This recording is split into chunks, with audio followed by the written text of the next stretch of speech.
શ્રી કૃષ્ણ. અધ્યાય બીજો, સાંખ્યયોગ, શ્લોક ક્રમાંક 6. નચૈતદ્વિદ્મઃ કતરન્નો ગરીયો યદ્વા જયેમ યદિવાનો જયેયુઃ યાનેવ હત્વા ન જીજીવિષામસ્તેવ સ્થિતાઃ પ્રમુખે ધાર્તરાષ્ટ્રાઃ. અર્થ જાણી લઈએ. અર્જુન શ્રી ભગવાનને કહી રહ્યા છે, અમે એ પણ નથી જાણતા કે અમારા માટે યુદ્ધ કરવું કે ન કરવું એ બંનેમાંથી કયું શ્રેષ્ઠ છે. અથવા તો એ પણ નથી જાણતા કે તેમને અમે જીતીશું કે તેઓ અમને જીતશે.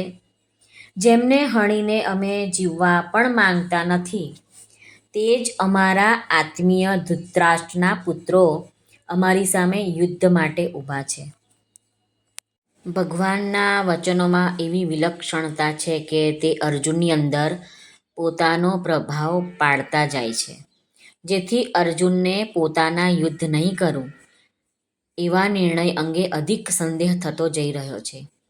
એવી અવસ્થાને પામેલો અર્જુન કહે છે કે હું યુદ્ધ કરું અથવા ન કરું એ બે બાબતો અંગે હું નિર્ણય કરી શકતો નથી, કારણ કે આપની દ્રષ્ટિએ તો યુદ્ધ કરવું જ ઉત્તમ છે, પરંતુ મારી દ્રષ્ટિએ ગુરુજનોને મારવા એ પાપ હોવાથી યુદ્ધ નહીં કરવું એ જ ઉત્તમ છે. આ બંને બાજુઓને સામે રાખીને મારા માટે કઈ બાજુ અત્યંત શ્રેષ્ઠ છે એ હું સમજી શકતો નથી. આ રીતે અર્જુનના મનમાં ભગવાનનો પક્ષ અને પોતાનો પક્ષ એમ બંને સમકક્ષ બની રહ્યા છે. એમ જાણે છે કે ભગવાનનું કહેલું તે પણ સાચું છે અને કદાચ હું વિચારું છું એ પણ સાચું છે. તો અત્યારે અર્જુન પાસે બે રસ્તા છે, યુદ્ધ કરું કે ના કરું. તો આપણી પાસે પણ આવા દ્વંદ્વો ઊભા થાય છે, આ કામ કરું કે આ કામ ના કરું.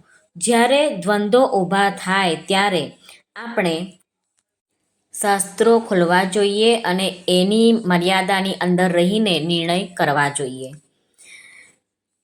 અહીં અર્જુન કહે છે યદ્વા જયેમ યદિવાનો જયેયુઃ, એટલે કે જો આપની આજ્ઞા પ્રમાણે યુદ્ધ પણ કરવામાં આવે તો અમે એમને જીતીશું કે દુર્યોધન જીતશે એની પણ અમને ખબર નથી. અને અર્જુનને પોતાના બળ ઉપર અવિશ્વાસ નથી, પરંતુ ભવિષ્ય ઉપર અવિશ્વાસ છે, કેમ કે ભવિષ્યમાં શું થવાનું છે એની કોઈને ખબર નથી.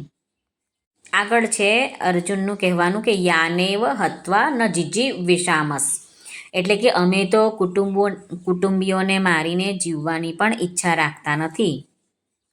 ભોગ ભોગવવાની અને રાજ્ય પ્રાપ્ત કરીને હુકમ ચલાવવાની વાત તો બહુ જ દૂર રહી. કેમ કે જો અર્જુન કહે છે કે અમારા કુટુંબીઓ માર્યા જાય તો અમે જીવીને શું કરીશું? પોતાના હાથથી કુટુંબનો નાશ કરીને બેઠા ચિંતા અને શોક જ કરીશું ને. ચિંતા અને શોક કરીને તથા વિયોગનું દુઃખ ભોગવીને અમે જીવવાનું પસંદ કરતા નથી. છેલ્લાનો શબ્દ છે તે સ્થિતા પ્રમુખે ધાર્તરાષ્ટ્રાઃ, અમે જેમને મારીને જીવવાનું પણ ચાહતા નથી એ જ ધૃતરાષ્ટ્રના સંબંધીઓ અમારી સામે ઊભા છે. ધૃતરાષ્ટ્રના બધા જ સંબંધીઓ અમારા કુટુંબીઓ જ તો છે ને. એ કુટુંબીઓને મારીને અમારા જીવવાને અધિકાર નથી. આમ અર્જુન વિસ્મયમાં આવું બોલી રહ્યા છે. પોતાના કર્તવ્યનો નિર્ણય કરવા માટે પોતાને અસમર્થ જાણીને હવે અર્જુન વ્યાકુળતાપૂર્વક ભગવાનને પ્રાર્થના કરે છે. તે આપણે આગળના શ્લોકમાં જોઈશું. જય શ્રી કૃષ્ણ. શ્રી રાધે ગોવિંદ ભજ મન શ્રી રાધે. શ્રી રાધે ગોવિંદ ભજ મન શ્રી રાધે. શ્રી રાધે જય જય રાધે. શ્રી રાધે જય જય રાધે. શ્રી રાધે ગોવિંદ ભજ મન શ્રી રાધે. શ્રી રાધે ગોવિંદ ભજ મન શ્રી રાધે. શ્રી રાધે જય જય રાધે. શ્રી રાધે જય જય રાધે. શ્રી કૃષ્ણાર્પણમસ્તુ.